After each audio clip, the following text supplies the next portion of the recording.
ready to dig into some relationship research that could totally change how you argue. I was looking over the studies on conflict resolution you sent over, and honestly, some of this stuff was pretty surprising. Well, what's so cool about this research is that it kind of flips the script on conflict. Like, instead of thinking of it as something to avoid, it shows how it can help relationships grow and understand each other better. So it's less of a relationship red flag and more like a hidden opportunity or something. Exactly.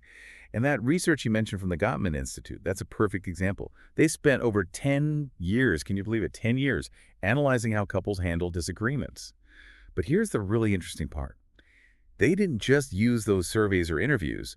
They actually watched couples argue. Whoa, for real? Like in person? Yep, in real time. Huh? They even tracked things like their heart rates and stress hormone levels, to see what was really going on. Wow, they were really going all in on this research. So it wasn't just about how couples describe their arguments. They wanted to see the real deal. Exactly. And when they took a closer look at same-sex couples, some really fascinating stuff started to come up. But, before we even get into all that, it's super important to remember that every couple argues, right?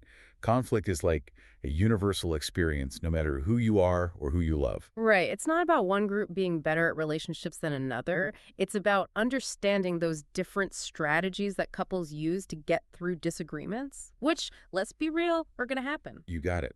And what the Gottman research found was that same-sex couples often use humor and encouragement during their disagreements, which might seem a little counterintuitive at first. I gotta admit, when I first read that, I was picturing couples like cracking jokes in the middle of a huge fight. It seemed a little too much, you know? Like, would that really work? Right. It's not about forcing humor into every single disagreement. It's more about seeing humor as a way to relieve some of that pressure, like a pressure valve. Oh, I see what you mean. Like, you can use humor to take a little step back from how intense the argument is, almost like pressing pause for a second. So instead of going down that rabbit hole of yelling and getting more and more upset, a well-timed joke could kind of clear the air and help you both remember that you're on the same side. Exactly. It helps you reconnect even when you're disagreeing, and it gives you a little breathing room to have a more productive conversation. Gotcha. So what about that encouragement part? How does that help when you're trying to resolve a conflict? Well, think about it. How do you usually react when someone's criticizing you? You get defensive, right? You want to protect yourself. For sure, yeah. But when someone's encouraging you, even if they don't agree with you, you're more likely to stay open and keep listening.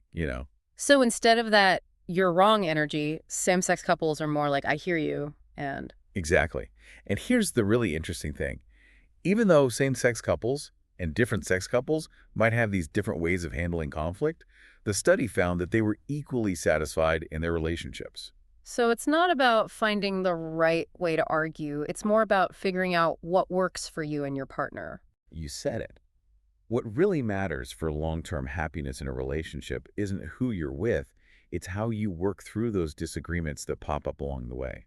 And it sounds like one of the keys to that happiness is keeping your cool when you're arguing. One thing that really stuck out to me from this research was how same-sex couples actually showed lower levels of stress in their bodies during these disagreements. Oh, absolutely. And we're not just talking about how stressed they felt, like in their heads. The Gottman Institute got the hard data. They measured things like, what was that again? Oh, right. Heart rate variability and those stress hormone levels. So we're talking about a real physical response here. So it's not just that they're putting on a good show and pretending to be calm. Their bodies are actually like genuinely less stressed out during these fights. Exactly. And to me, this goes back to what we were saying before about like not making the argument so personal. Remember how same-sex couples in this study, they weren't using those super aggressive tactics and they weren't attacking each other personally. So it's less me versus you and more like us versus the problem kind of thing. You got it. That's a really important distinction. And when you can make that mental shift, well, that can make a huge difference in how much stress you feel.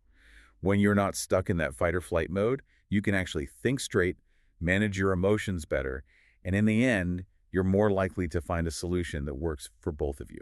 It's like they've got this secret weapon, this ability to stay calm even when things get really heated. Well, I don't know about a secret weapon. It's more like a set of skills, strategies they've developed. And we have to remember, a lot of same-sex couples have had to deal with a lot of external pressures, like societal biases and discrimination, just to be together. So the resilience they've built up dealing with all of that maybe that actually spills over into how they handle conflict in their relationships. That's what I'm thinking. And it connects to another big finding from this study. Same-sex couples, they really put a strong focus on sharing power and making sure things are fair. So it's more than just like not freaking out during an argument. It's about having this overall sense of equality and shared decision making in the relationship from the get-go. You got it. When you know that your partner values what you have to say and you feel like your needs matter, it builds this foundation of respect. And that kind of respect, well, it can get you through some pretty tough conversations. And knowing you're on equal footing, that probably makes it easier to have those hard conversations without feeling attacked. Because if you trust that your partner sees you as an equal, you're less likely to take their disagreement personally. That's such a good point. And Yeah. you know what? This emphasis on mutual respect, it even shows up in how same-sex couples approach those lifestyle changes that so many couples struggle with. Oh, interesting. Like what? Okay, so say one person wants to make a change. Maybe they want to start eating healthier. Right. Well, the study found that the other partner was much more likely to be encouraging about it instead of being critical. That makes so much sense. Like, think about it. When someone's supporting you, you're way more open to trying new things or making a change. Exactly. It's about creating this environment where you feel safe to grow, both as individuals and as a couple. Oh, And that's something we can all learn from.